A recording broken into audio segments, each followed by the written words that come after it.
महाराष्ट्र सरकार में रईस शेख साहब भिवंडी के एमएलए, जिन्होंने एक लक्ष्यवेधी लगाई थी नागपुर अजलास में, जिस पर पावर लूम स्टडी ग्रुप बना। वो पावर लूम स्टडी ग्रुप के तहत मालेगांव में एक पावर लूम परिषद ली गई और रईस शेख साहब प्रताप उगाड़े आए और उनके सामने सारी सिचुएशन रखी गई। उसके बाद जो है पार्लियामेंट इलेक्शन से 2 दिन पहले 14 मार्च यानी आचार संहिता लगने से पहले गवर्नमेंट ने एक नोटिफिकेशन जारी किया, जिसमें सब्सिडी पावर लूम मराकज़ और पावर लूम सेंटर को मिले। उसके लिए 27 HP के ऊपर वालों को 75 पैसा और 27 HP के नीचे वालों को 1 रुपये की सब्सिडी मिलेंगी, ऐसा एक नोटिफिकेशन निकाली। इलेक्शन से आचार संहिता से 2 दिन पहले निकलने की वजह से उसमें जो अटी शर्ती थी वो इतनी सख्त थी कि उस पर अमल करना मुमकिन नहीं था। उस वक्त रईस शेख साहब से बात हुई तो उन्होंने कहा कि अभी आचार संहिता लग गई है, इसलिए कुछ हमको करते नहीं आएगा।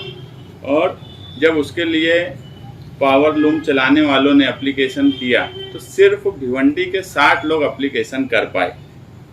महाराष्ट्र में 24 लाख यानी हिंदुस्तान में 24 लाख पावर लूम है आज, जिसमें 50% बोला जाता है कि महाराष्ट्र में है, और उसमें मालेगांव शहर और भिवंडी इसमें अक्सरियत से पावर लूम है। मगर सब्सिडी का फ़ायदा 0.2% लोग ही ले पाए, यानी 60 लोग सिर्फ उसका फ़ायदा उठा पाए। उसके ऊपर अभी जो अधिवेशन शुरू हुआ मानसून का, 29 जून को रईस शेख साहब ने एक और लक्ष्यवेधी लगाई और तफसील से उसमें बातचीत रखी। टेक्सटाइल मिनिस्टर जो है चंद्रकांत दादा पाटिल, उन्होंने उस लक्ष्यवेधी पर लक्ष्यवेधी सूचना क्रमांक 1357 रईस शेख और अबू आसिम आजमी के नाम से लगी थी।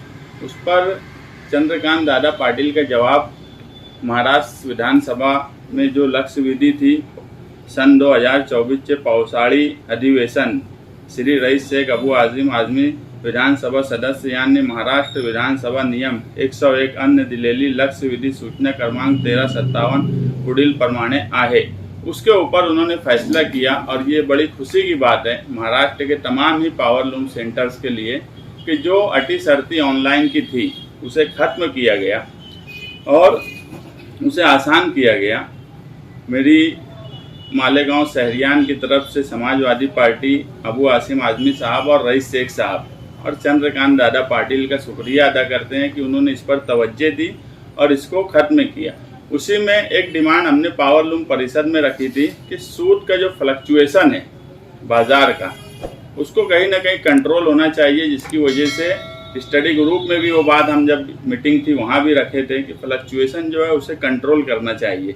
मगर जो उन्होंने जो लिख के दिया कि ओपन बाज़ार होने की वजह से ख़ास तौर से विदर्भ और मराठवाड़ा इन हिस्से के किसान और ओपन बाज़ार होने की वजह से उस पर हम अमल बजावनी नहीं कर सकते। मेरी रईस शेख साहब से मेरी फ़ोन पर बातचीत हुई, उन्होंने कहा कि इस ताल्लुक़ से भी हम वापस कोशिश कर रहे हैं कि जो फ्लक्चुएशन होता है जिसकी वजह से अचानक बाज़ार गिरता है और बुनकरों का बड़ा नुकसान होता है, तो इस पर भी सरकार तवज्जो दे।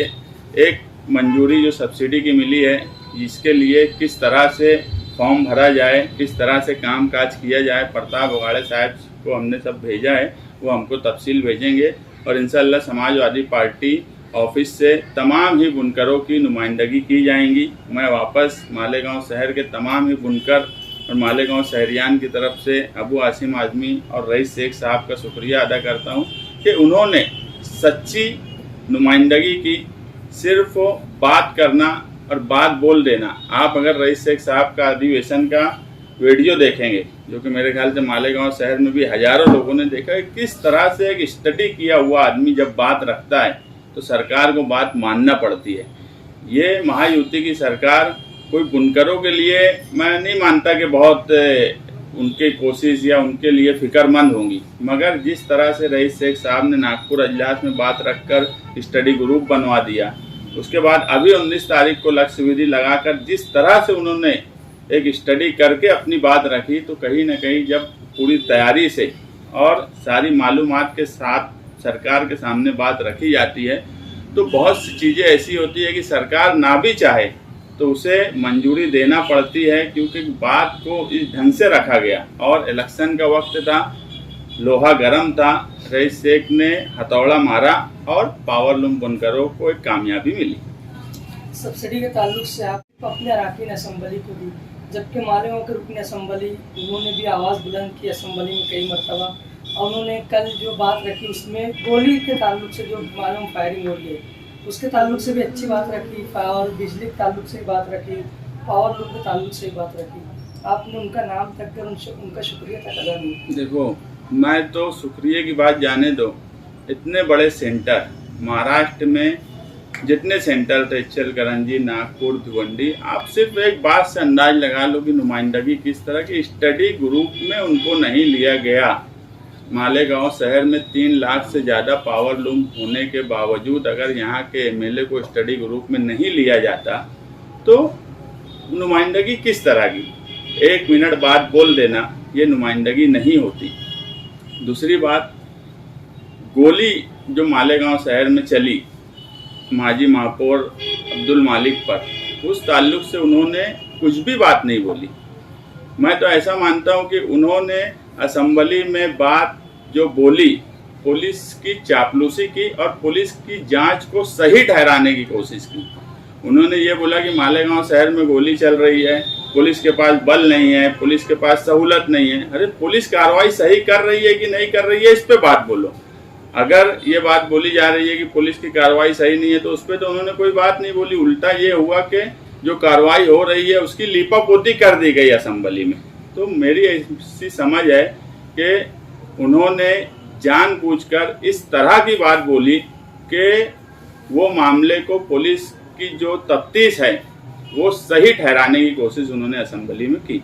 और पावर लूम के सवाल पे उनकी नुमाइंदगी 0 ही रही है मालेगांव शहर में। कल जो है असेंबली में जब वो बोल रहे थे तो उन्होंने मालेगांव का जिक्र करके बोला, और उसके जवाब में जब आज सीएम बात कर रहे थे तो सीएम ने भी बात करते वक्त इस बात का जिक्र किया कि सारी शराइत जो है वो निकालें। तो ये क्रेडिट उनको भी तो जाता है। नहीं, ऐसा देखो, ऐसा है कि अबू आसिम आजमी का भी नाम था, सब था। क्रेडिट मैं एक बात सिर्फ मानता हूँ कि जिस शहर में 3 लाख से ज़्यादा पावर लूम हो, जहाँ पर नागपुर में आज 50,000 पावर लूम नहीं है, वहाँ का आदमी नुमाइंदगी कर रहा है स्टडी ग्रुप में। जहाँ पर 3 लाख से ज़्यादा पावर लूम है, अगर वहाँ के एमएलए को नुमाइंदगी ही पावर लूम स्टडी ग्रुप में नहीं मिली तो उनकी कोई बात ही नहीं हो सकती। असेंबली में कोई बात बोल देना और किसी का नाम ले लेना, ये नुमाइंदगी नहीं है। बहुत से लोग चापलूसी करके भी नाम अपना लगवा लेते। चापलूसी करना एक अलग चीज़ है, और किसी का हक लेना, लड़ के हक लेना और तैयारी करके हक लेना, ये एक अलग चीज़ है। नाम लेना ये नुमाइंदगी मैं कभी नहीं मानता, ना इसको नुमाइंदगी मानना चाहिए। नुमाइंदगी इसको आप किस तरह से देख रहे थे? एक तो नुमाइंदा अगर बोला तो आप बोलेंगे कि नहीं बोल रहे, अगर उन्होंने बोल दिया तो बोलेंगे उनके बोलने का कुछ असर नहीं हुआ। तो इसमें तो कहीं ना कहीं सियासत भी नज़र आ रही है। नहीं, सियासत इसमें नज़र आने का सवाल नहीं है। बोलना ये कोई सवाल कभी हमारे सामने रहा ही नहीं कि वो असेंबली में बोले।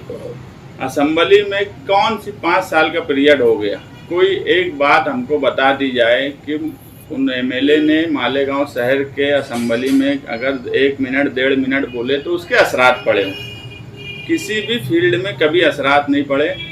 पावर कंपनी के ताल्लुक से अगर उन्होंने 5 साल में 2-3 मरतबा बोला तो क्या कंपनी के मामले में सुधार हो गया, ये हम खुली आंखों से देख रहे हैं। बुनकर की तकलीफ अपनी जगह, आम कंज्यूमर की तकलीफ अपनी जगह, कोई उसके अंदर बेहतरी आने का सवाल नहीं है। कोई बेहतरी आई होती, कुछ उसका रिजल्ट आया होता तो हम उनको बोले होते कि नहीं अच्छा काम है। उनके बोलने में असर नहीं है या फिर कोई असर ना उनके बोलने में अब असेंबली में असर है, ना उनके बोलने में अब मालेगांव शहर में कोई असर पड़ता है।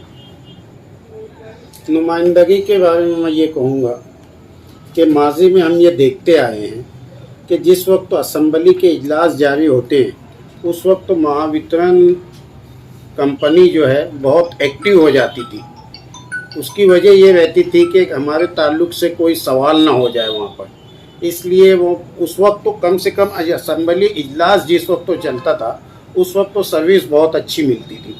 अभी तो ऐसा है कि ये मुसलसल 3-4 पॉइंट हर असम्बली इजलास में ये उठाते हैं। और आज की तारीख में कंपनी का ये हाल है कि 3-3, 4-4 दिन हो गए हैं लोगों के डीपी फेल हुए हैं, इनके पास डीपी सिल्लक नहीं है, ट्रांसफार्मर सिल्लक नहीं है। तो अब इसको बेहतर नुमाइंदगी कहेंगे या उम्दा नुमाइंदगी कहेंगे, आप फैसला कर लें। मुस्तकीम भाई, आपने कहा कि उनको जो है स्टडी ग्रुप में लिया जाए। किसी मौके पर उन्होंने कहा था कि उन्होंने जो है आउटर के जो एमएलए हैं उनको जो है उसमें जगह दी ताकि जो है वो एक मिनिस्टर भी है उनकी बात से अच्छी मतलब नुमाइंदगी हो सके। मजाक करते हो गाँव के लोग ये सब बात तो उनकी, मैं क्या बोलूँ, मजाक उड़ाते उनकी। टेक्सटाइल पॉलिसी का पिछले सेशन में भी गवर्नमेंट ने ऐलान किया, टेक्सटाइल पार्क का पिछले सेशन में भी ऐलान किया था, 5 साल पहले भी यही था। मुसलसल नुमाइंदगी होती रही है, लेकिन अभी तक टेक्सटाइल पार्क बना क्यों नहीं? टेक्सटाइल पार्क या टेक्सटाइल पॉलिसी पे ये पहली बार हुआ है जब प्लेन पावर लूम के ताल्लुक से कोई स्टडी ग्रुप बना। हमेशा टेक्सटाइल के ताल्लुक से बनता था। टेक्सटाइल के ताल्लुक से बनना वो जो बड़े मराकिज है, जो बड़े उद्योगपति है, उनके लिए वो फायदेमंद था। ये ऑटो लूम वगैरह ये पहली मर्तबा हुआ कि प्लेन पावर लूम के ताल्लुक से बना। मैं बोला कि यार इसमें कुछ चीज़ें रह गई है। हमारी बात आसिम भाई और रईस शेख साहब से तो अभी मेरी बात हुई, तो बोले यार वो बात भी हम लोग अभी वापस करेंगे। मगर आज ऐसा है कि रईस शेख साहब की मेहनत से एक तो रिजल्ट आया।